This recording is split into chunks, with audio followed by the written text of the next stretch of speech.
بنی ہاشم میں ایک شخص تھا جو مشرک تھا اور بہت ہی زبردست دلیر پہلوان تھا۔ اس کا ریکارڈ تھا کہ اسے کسی نے گرایا نہ تھا۔ ہرانے کی بات بہت دور ہے کہ اسے کسی نے ہرایا ہو، پچھاڑ دیا ہو، بہت دور ہے، اسے کسی نے گرایا ہی نہ تھا۔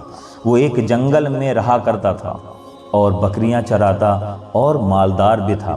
اچانک ایک دن آقا صلی اللہ تعالی علیہ وسلم کا اس راستے سے گزر ہوا، اس جنگل کی طرف سے گزر ہوا۔ آقا صلی اللہ تعالی علیہ وسلم کو جیسے ہی وہ پہلوان دیکھا تو قریب آیا اور کہا، اے محمد تم ہی ہو جو ہمارے بتوں کی توہین کرتے ہو، ہمارے لات و عزیٰ کے بارے میں برا بھلا کہتے ہو اور اپنے ایک خدا کی بڑائی بیان کرتے ہو، تم ہی ہو؟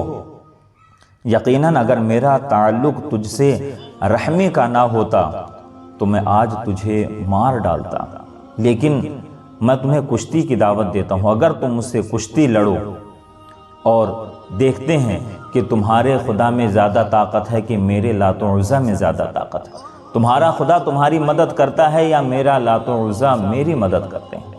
آقا صلی اللہ تعالی علیہ وسلم نے فرمایا کہ رکانا، اگر تم کشتی کے لیے ہی کہتے ہو، کشتی ہی کرنا چاہتے ہو تو چلو میں تیار ہوں۔ وہ سوچ میں پڑ گیا، گھبرا سا گیا کہ میں اتنا بڑا پہلوان کہ میرا ریکارڈ، میرے سامنے بڑے بڑے پہلوان ٹکتے نہ تھے، اور آج یہ محمد کہہ رہے ہیں کہ ہاں میں کشتی کے لیے تیار ہوں، بغیر کسی بہانے، بغیر کسی بات کے۔ آخرکار وہ گروہ تیار ہو گیا، میدان میں پہنچے۔ آقا صلی اللہ تعالی علیہ وسلم پر جیسے ہی وہ دوڑا، حضور صلی اللہ تعالی علیہ وسلم نے پہلے ہی وار میں اسے جھپٹ کر آپ نے اسے زمین پر گرا دیا اور آپ اس کے سینے پر سوار ہو گئے۔ جیسے ہی رکانہ نے دیکھا کہ آپ صلی اللہ تعالی وسلم میرے سینے پر سوار ہو گئے ہیں، وہ شرما گیا اور گھبرا بھی گیا کہ مجھے کسی نے آج تک گرایا ہی نہیں، میرا یہ ریکارڈ ہے، تو آج کیسے محمد نے مجھے گرا دیا؟ آخرکار وہ پہلوان کہتا ہے، محمد میرے لات و عزیٰ نے مجھ پر دھیان نہیں دیا، چلو دوسری مرتبہ لڑتے ہیں اور یقیناً اس مرتبہ ضرور میں آپ کو پچھاڑ دوں گا۔ آخرکار آقا صلی اللہ تعالی علیہ وسلم دوسری بار کشتی کے لیے تیار ہوا۔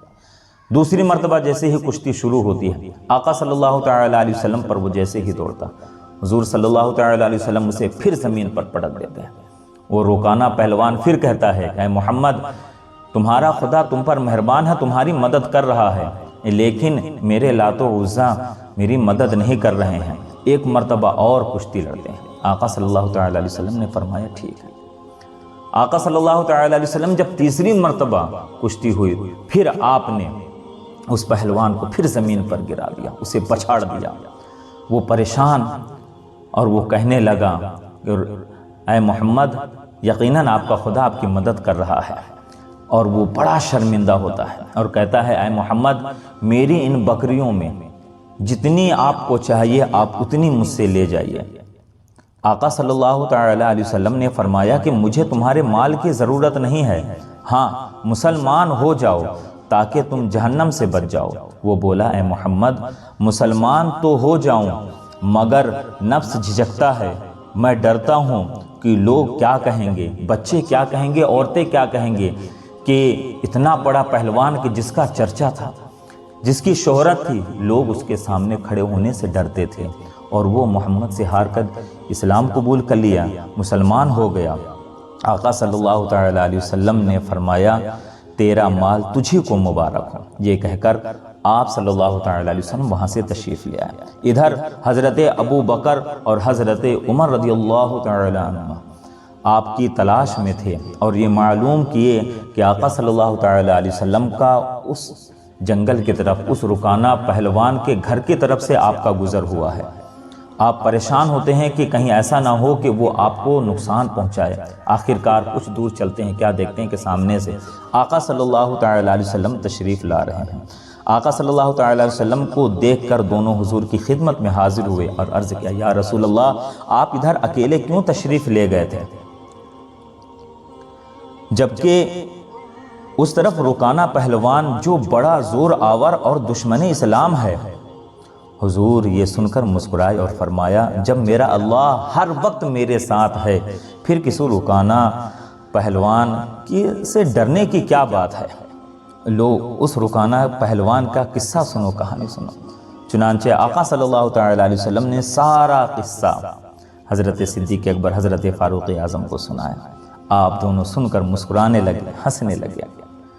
حضور وہ تو ایسا پہلوان تھا کہ آج تک اسے کسی نے گرایا ہی نہ تھا، اسے گرانا اللہ کے رسول ہی کا کام ہے۔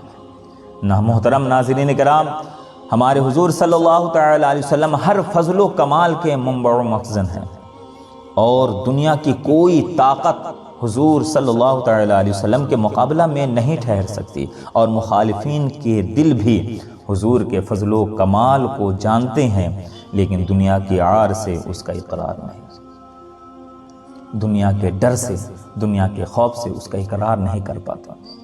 وہ یقیناً خدا کی قدرت کو بھی سمجھتے ہیں اور جانتے ہیں، اور آقا صلی اللہ تعالیٰ علیہ وسلم